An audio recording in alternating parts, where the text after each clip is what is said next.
5. Guard your steps as you go into the house of God. Draw near to listen rather than to offer the sacrifice of fools, for they do not even know what they are doing when they do evil. Do not be hasty in word or impulsive in thought to bring up a matter in the presence of God, for God is in heaven. You are on the earth. Therefore, let your words be few. For the dream comes through much effort, and the voice of a fool through many words. Therefore, when you make a vow to God, do not be late in paying it, for he takes no delight in such fools.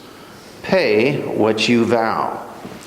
It is better that you should not vow at all than that you should make a vow and not pay it. Do not let your speech cause you to sin, and do not say in the presence of God or his messenger that this was a mistake. Why should God be angry on account of your voice or destroy the work of your hands? For in many dreams and in many words there is much emptiness. Instead, fear the Lord.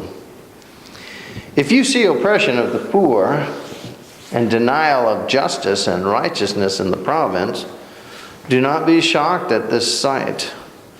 For one official watches over another official, and there are higher officials even over them. After all, a king who cultivates a field is an advantage to all the land. He who loves money will never be satisfied with money, nor he who loves abundance with its income. For this is the greatest of vanities. When good things increase, those who consume them also increase. In other words, you got a lot of money, you got a lot of friends. Therefore, what is the advantage to the owner except to look on? The sleep of the working man is most pleasant, whether he eats little or much. But the full stomach of the rich man does not allow him to sleep. There is a grievous evil which I have seen under the sun, riches being hoarded by their owners to his own destruction. When those riches were lost through a bad investment, and he had fathered a son, then there's nothing to support him. And as he had come naked from the womb of his mother, so also shall he return as he came. He will take nothing from the fruit of his labor that he can carry in his hand. For this is also a grievous evil. Exactly as a man is born, thus will he die. So tell me, what is the advantage to him who strives after the wind? Throughout his life, he also eats in darkness with great vexation, sickness, and anger. Here is what I have seen to be a good and fitting thing. Eat and drink and enjoy oneself in all of the labors in which he toils under the sun throughout the few years of his life which God has given him. For this in itself is his reward. Furthermore, as every man to whom God has given riches and wealth, he has also empowered him to eat from them and to receive his reward and rejoice in his labor.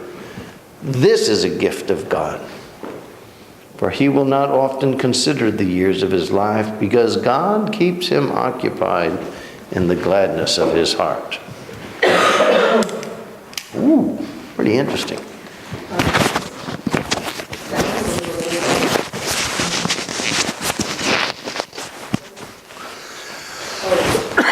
Excuse me. Anyway, it's like vanity. All is vanity, vanity. I'll tell you what's vanity. That last night when I went for that, what was it, prime rib? I give you a generous portion. I think it was about that big.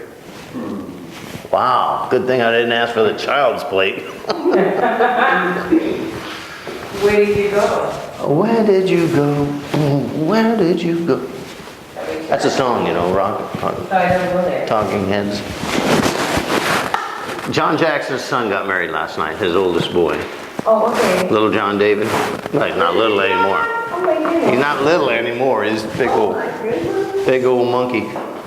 Anyway, he got married to a very beautiful woman with a Cinderella dress on. Oh. Did you see that thing sparkling in the lights? They went out to do their dance and they hit it with a couple of lights. Man, it was like Disney magic. I was waiting for fairies to come down. Anyway. They asked you to marry him. I didn't marry him. I just was attending. Oh, I see. The priestess, somebody did it. I don't know who did it. Methodist minister lady did it. I was just baggage. Oh, I see. I was there for the free food, man. And the precedente, which they had none. There is a unmistakable dichotomy in this world. There are two realms that we exist in, or we can exist in if we so choose. One, of course, is the physical realm, and one is the more spiritual realm. Throughout Scripture, God makes this quite plain. There are those times where you are in the presence of God.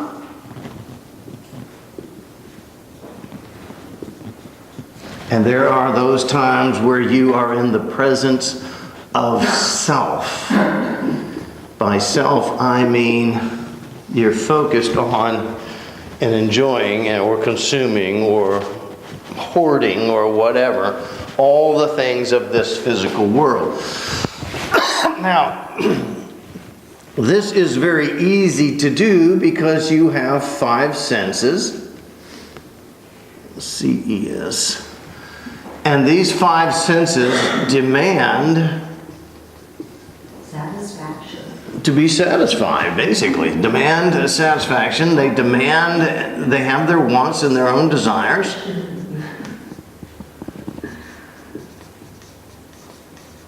And they will, in fact, inflict consequence and conscience if they're not. Case in point, when you get hungry, you need to eat. Now, you can justify that by saying, well, I need nourishment to maintain a certain presence and level of health, if you want to call it that, or energy or whatever. If I don't eat, I'll slowly starve to death and break down and die, basically. So therefore, I have the right to eat. Right? Now, there's a fine little loaf of bread there and a little jar of peanut butter, or there's a big super duper triple whopper over here. Which one you go for? Well, the thing is that, yes, you demand satisfaction for this sense, this hunger, this taste, sight, and all that other stuff, but sometimes we can overdo it. The age-old adage, if you will, when is enough enough? How much money do you really gotta make before you say, hey, I'm good? I find it remarkable as I talk to corporate people and other people that involved with Carol's businesses and things like that. And they're making $500,000 a year or $600,000. Well, I got a raise and now I'm up to $750,000. $750,000 a year. Wow. I don't even know how much that is. I don't know what I would do with that much if I had it. Oh, well, you could invest it and put it away. Why? So you can make more. I don't know what to do with what I got. Why would I want to make more? And their lives are consumed in this, and they're talking stock and options and benefits and all these things. And I sit there and I listen to these guys and I think, wow. Then I look at my wife and I say, why don't you have a job like that? No, I don't say that.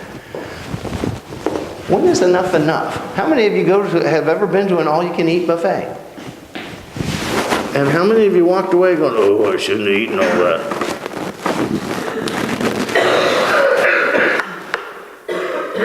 When is enough enough? When do you put down the extra little cheesy squeezy? Yeah. Carol and I, on this last trip we took to Alaska, we went up there and we went to a little city called Ketchikan. It was actually the first city ever settled in Alaska. I was there. They pride themselves on being the first city ever. I've been there. So Carol and I, it takes about 2 minutes to walk around the whole city. By city, I'm talking about maybe something that would fit in our backyard back here. And very few people, mostly salmon fishermen. That's what they do there. They're right on the channel and all that. So you got all your salmon boats, and every day those guys go and off they go and catch fish. So that you can buy a lot of salmon there very cheap. In fact, we brought back about 30 packages of 1 pound packages of king salmon, and been giving them to everybody for gifts and that stuff. It's, they're just like good forever. Yeah. And anyway, we've been giving those out. Hey, love your new haircut. Here, have some salmon. Anyway, while we were there in Ketchikan, we walked around a little village there. It's not a city, it's nothing. Walked around a little thing, looked at all the shops and that stuff.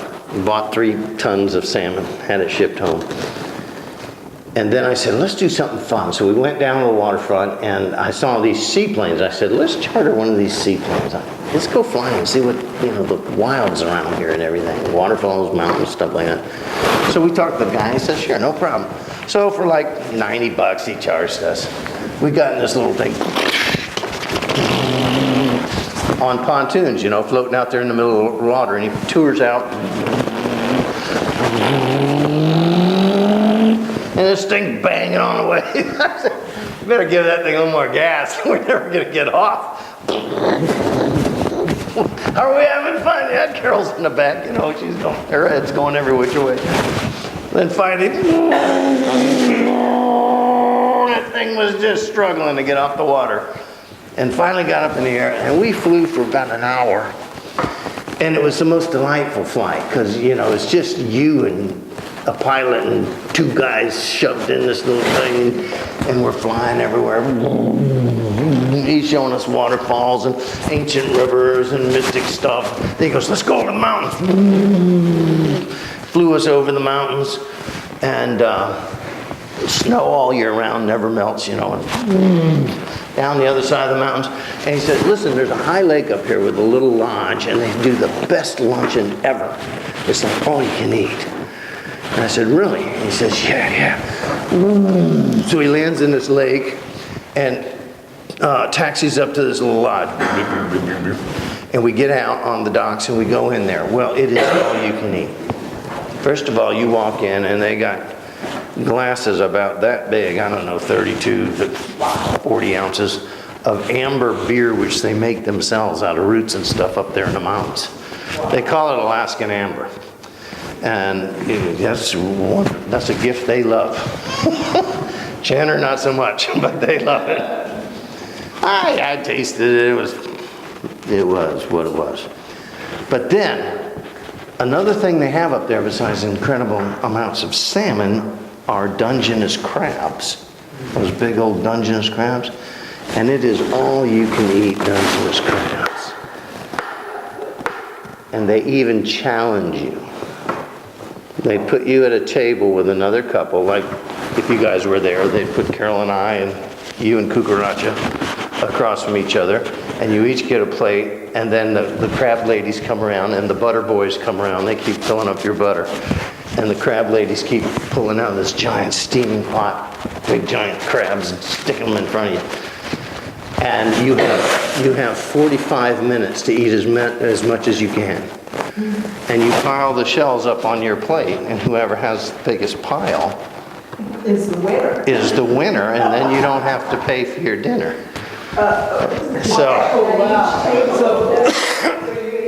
And this is the deal. So Caroline won the dang thing, and I mean, gosh, I don't have any idea how many crabs we ate. But the pile was like, whoa, it was up like that. And we walked out of there, and I was wearing one of those real puffy jackets. And I told Carol, I said, this wasn't puffy when I walked in. That plane could barely get off that lake taking us back. Who's the fat kid in the back? Tell me. Struggling to get us home. I felt full and almost sick the whole day and the whole night. Good. Oh, it was good. All that butter. Question, when is enough enough? Let's face it, I'm no Twiggy here myself. I understand that. In fact, right now, my cardiologist is calling me fat. Telling me to lose 20 pounds. But when is enough enough? Well, I'll tell you when enough is enough. Never. Because our inner senses are saying, feed me.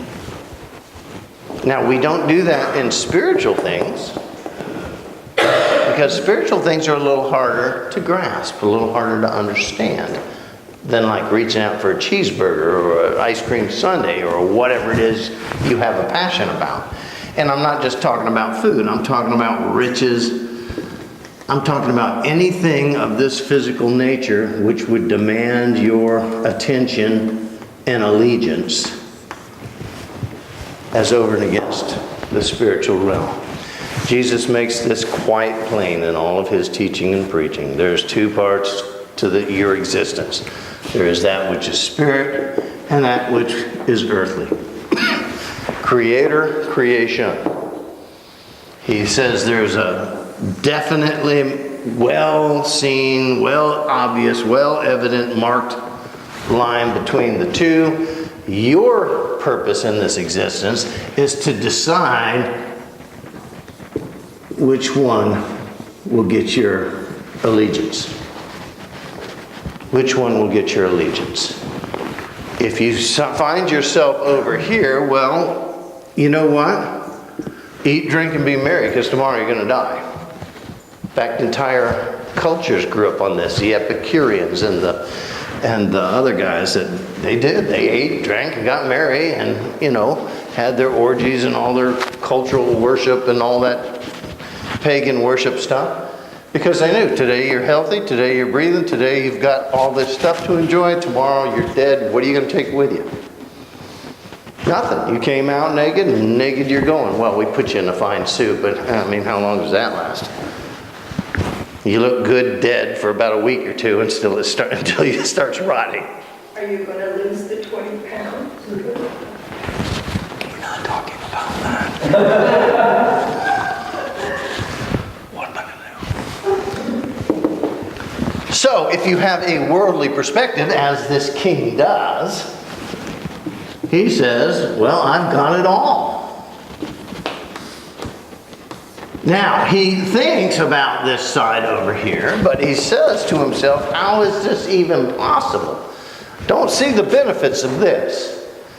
The bread of life and the river of life and the fountain of life and all that stuff's great rhetoric, but here we got cheeseburgers and Alaskan amber, if you're a blooming snowman or whatever. I don't know who drinks that stuff. Alaskan guys, Yukon Cornelius.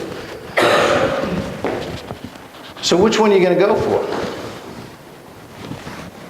A little bit difficult of a decision. This you can't see, very difficult to grasp. This you can see, very easy to grasp. God knows you need food. God knows you need clothes. God knows you need a house to live in, shelter from the elements. Jesus makes this quite plain. In fact, he ends the Sermon on the Mount with it. All these things the Lord knows you need just to survive, to maintain a healthy level of self. But those should not be, nor ever be, your only priority. He ends with that beautiful song we all love to sing, seek ye first the kingdom of God, and all of this stuff will take care of itself. Why? Well, because God is in heaven and you're on the earth. Let your words be few. Jesus just didn't make all that stuff up.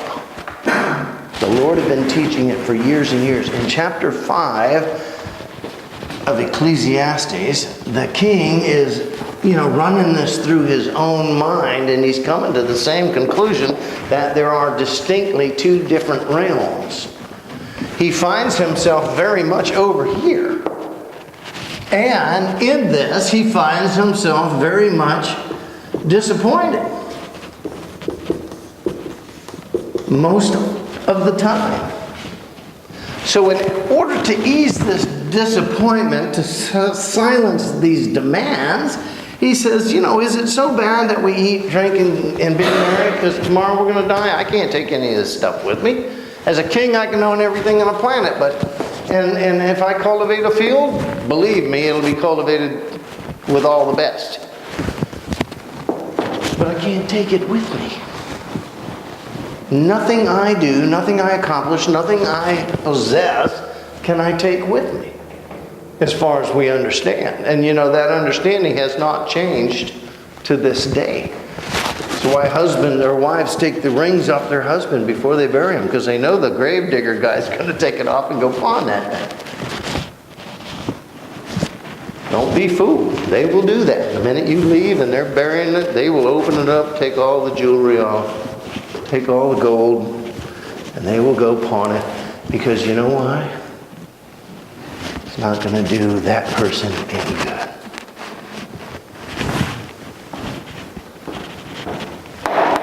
Eat, drink, and be merry. Everything else is vanity.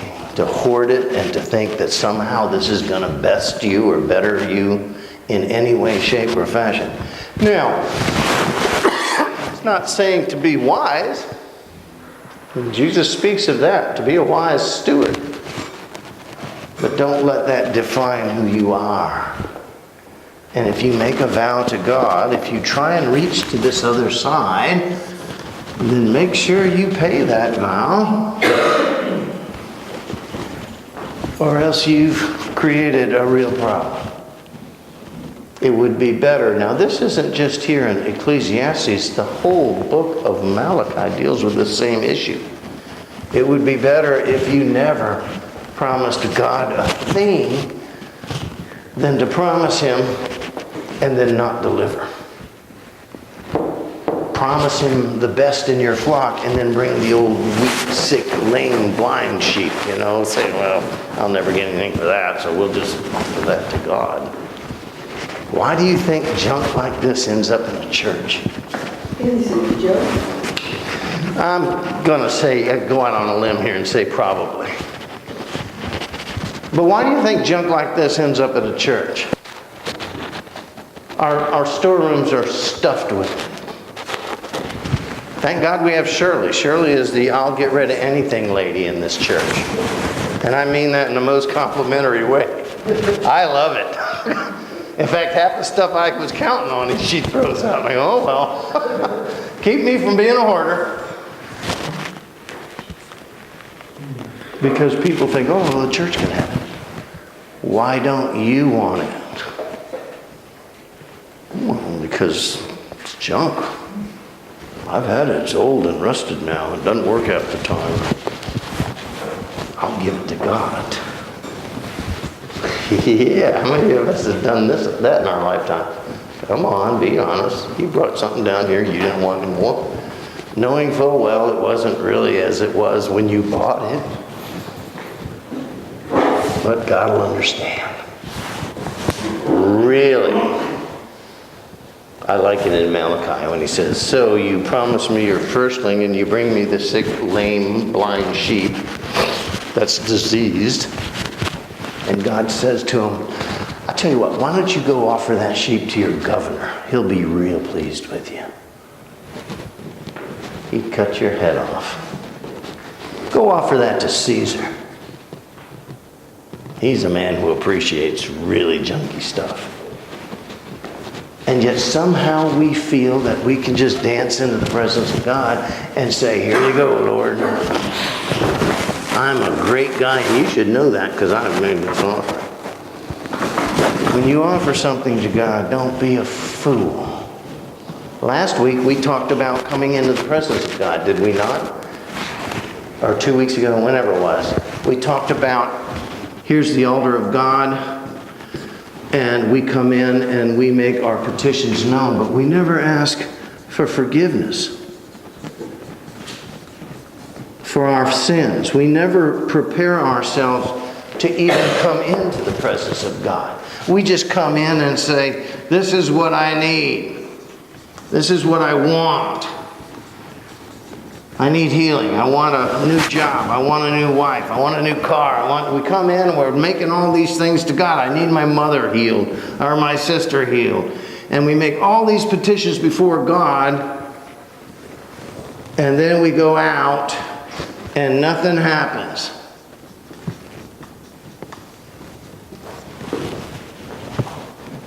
Sometimes we justify it in our noblest sense as saying, well, the reason God didn't grant any of this is He just said no. Well, how are you going to justify this when all the other scriptures that say from God's hand comes every good thing? That God will care for every need and whatever you have. How are you going to justify that? Well, He just said no. All the millions of verses, beautiful verses of the downtrodden He lifts up, and to the poor He gives in abundance, and to the hungry He satiates them mightily. All of these millions of verses, and it doesn't happen, so you just say, well, God said no. Do you think that He sometimes says, wait? Well, that's occasion. I mean, to God, you got to remember, time means nothing to Him. I agree. We are time bound. And we want everything just like we want it now in this world. We want... Why do you think we call it fast food? Because we want it now. We want to be able to get in that drive-thru, order everything we want, the triple greasy sleazy Whopper, and we want it within a minute or two. Right? Fast food, immediate gratification. You know why? Because these damned demands are pounding in our ears. And if you need any justification for this, then L'Oreal is right there. Because you're worth it. You're worth it. Dang right I am. I'm the king. I'm the master of my kingdom, the master of my domain. That's Invictus. My head and my knees will bow to no. Okay, that's great if there is no other one. But if there's a God, don't be a fool. You prepare yourself to even come into the presence of God. And then once you get there, that's what this chapter is about. How are you going to act? What are you going to say in the presence of this God? How are you going to ask for anything in the presence of this God? Let your words be few. Let your promise or your vow be true. Let God see you set Him as a priority, not just an afterthought. You know, we have the old cliche, are you giving God what's right or are you giving Him what's left? Barbara, did you pay your power bill this week? Did you pay your power bill this month? Yes, I did. Of course you did. Did you pay your water bill? Of course you did. Mortgage? Certainly. Did you buy groceries, Chuck? Evelyn, did you put gas in that car? Of course you did. Did all you people pay for all that stuff? Okay, then Tom says, you know, our giving is down in the church. We need... Well, first of all, I would never do that because I don't preach on money. But other ministers would. They would say, give, right? And you know what? It trickles in a little. My former denomination, I kid you not, excuse me, they would have a 16-week campaign. Every week, 16 weeks, talking about money, tithing, giving. pounding away 16 sermons. Could you imagine that? I don't know that I could create 16 sermons on money. But this is what they do. And then they would have their great Pledge Sunday. They'd have their Pledge Sunday where everybody get a card and you fill it out. I vow to God, all of this stuff. And then they'd have about a 12-week follow-up. Again, 12 more sermons on why you should be given what you promised. Or else. God is right there. And boy, He's going to mash you. Well, isn't that a joy? Doesn't that make you just feel warm and squishy inside as a Christian? To be hammered over the head like this? Now, this is pretty much the course in life of, I would say, 95% of our churches. 95% of our churches are following this path. First of all, that's 28 weeks. That's more than a half a year on finances. Not a whole lot of Bible learning there. Not a whole lot of, let's find out what Jesus would really have us know here. Now, justify these 28 weeks of pounding with when Jesus was sitting in the temple with all the guys, and He said, when you give to the Lord, don't let your left hand know what your right hand is doing. Don't sound a trumpet. Don't stand in front of the coffers throwing in money so everybody can see it. Sneak in like the little lady did with her 2 little pennies and throw them in there. Nobody saw it but God. Who did He herald? Her. Justify that teaching in the temple at the treasury with Jesus with this kind of behavior. Now, ask me again, Tom, why do you never preach on money? Because I don't want my right hand to know what my left hand is doing. And I sure as hell don't have any business knowing about what you're doing with God. That is between you and the Lord. And I will die, and I may die as a heathen, who knows. But I will not use God's time for this nonsense. If you want to give to God, give to God. If you don't, don't. But at least be smart about it. Like in Malachi and here in Ecclesiastes. If you're going to, and you make that promise, by all means, be responsible to it. That's your word. That's your promise. Not mine, not Jenner's, not the denomination's, not... You're responsible to it. And that's not just giving, that's all things. I'm going to live as a Christian. I'm going to study. I'm going to have devotions every day. I'm going to put more time this year in Bible study. I'm going to read a chapter every day, or one chapter a week. I don't care what the promise is, but if you make it, live it. Start off small. God doesn't expect you to read the whole Bible every day. But you can read a chapter every week.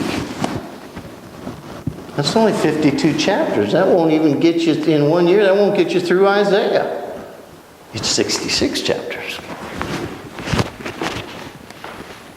Or maybe just a chapter a month even. 12 chapters.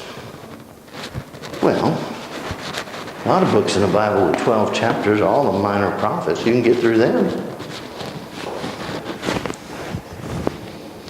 But before you do anything, prepare, like chapter 4 says, prepare yourself to come into the presence of God. Remember who it is you have audience with. You don't just walk into the queen and say, yo, queen, what's up? I need this, this, and this. And then once you get audience with him, what are you going to say? Let your words be few. Do not play the fool in front of God. He won't be mocked.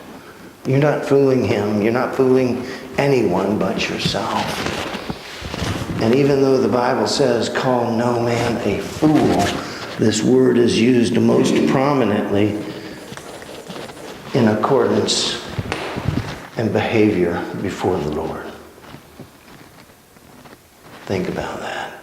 The greatest of man's wisdom, which you can add over here, as one of the things we hoard, which he did himself. He went for all the wisdom. The greatest of man's wisdom is but foolishness in the eyes of God. Paul said, all things that I was, all things I had, all things I accomplished, I count them as foolishness. Actually, he uses the term manure, but we translate it foolishness. I count them as foolishness next to knowing Jesus Christ as my Lord and Savior. This is Paul, the best of the best, the top of the top. Number one, super priest. Everything I've learned on this side of the world, I see as foolishness next to knowing Jesus Christ as my Lord. Prepare your heart to come into the presence of God. Paul did that, and be careful what you ask and what you say when you're there. And Paul did that. He learned it the hard way. God had to slap him off his horse, blind him for 3 days, and then beat the crap out of him for 15 years. But he finally figured it out.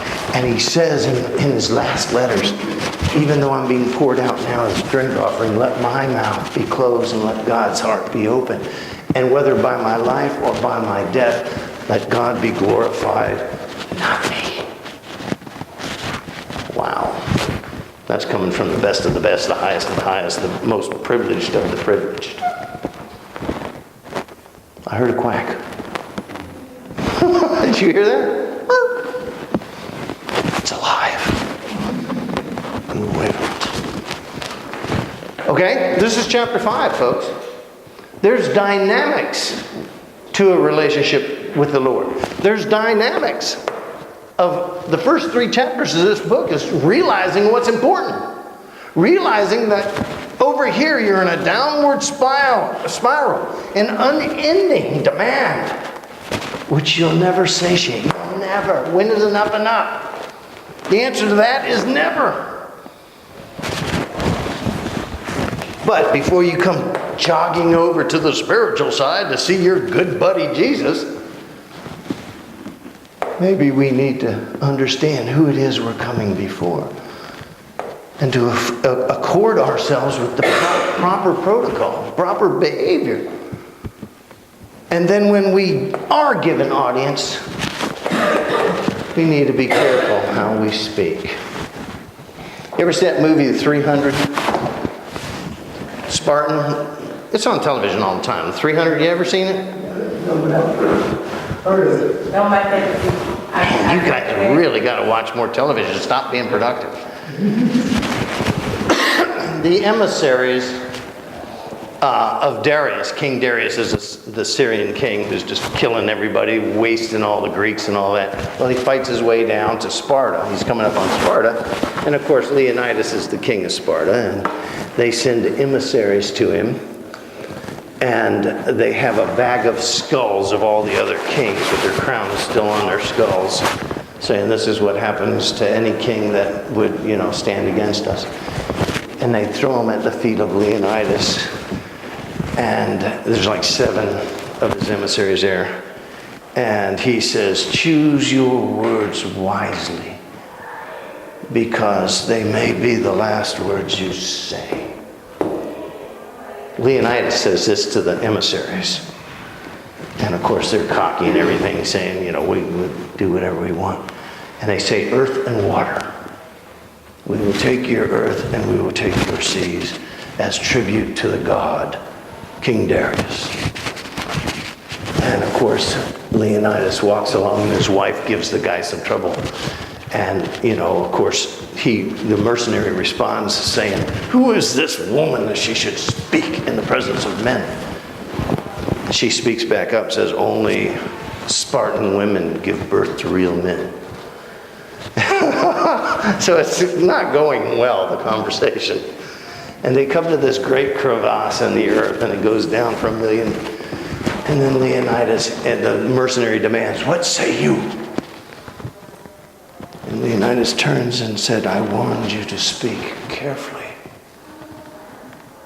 You have come and you've thrown the heads of other kings at my feet. and you have insulted my queen, and you have demanded from me our earth and our water. Well, you'll find plenty of it down there. Over they go. Ah! All his men are thrown into the crevasse. I told you to be careful what you speak. This is Sparta! You know, you're in the presence of the Spartans, you idiot! You stand in the presence of God. And be careful what you say.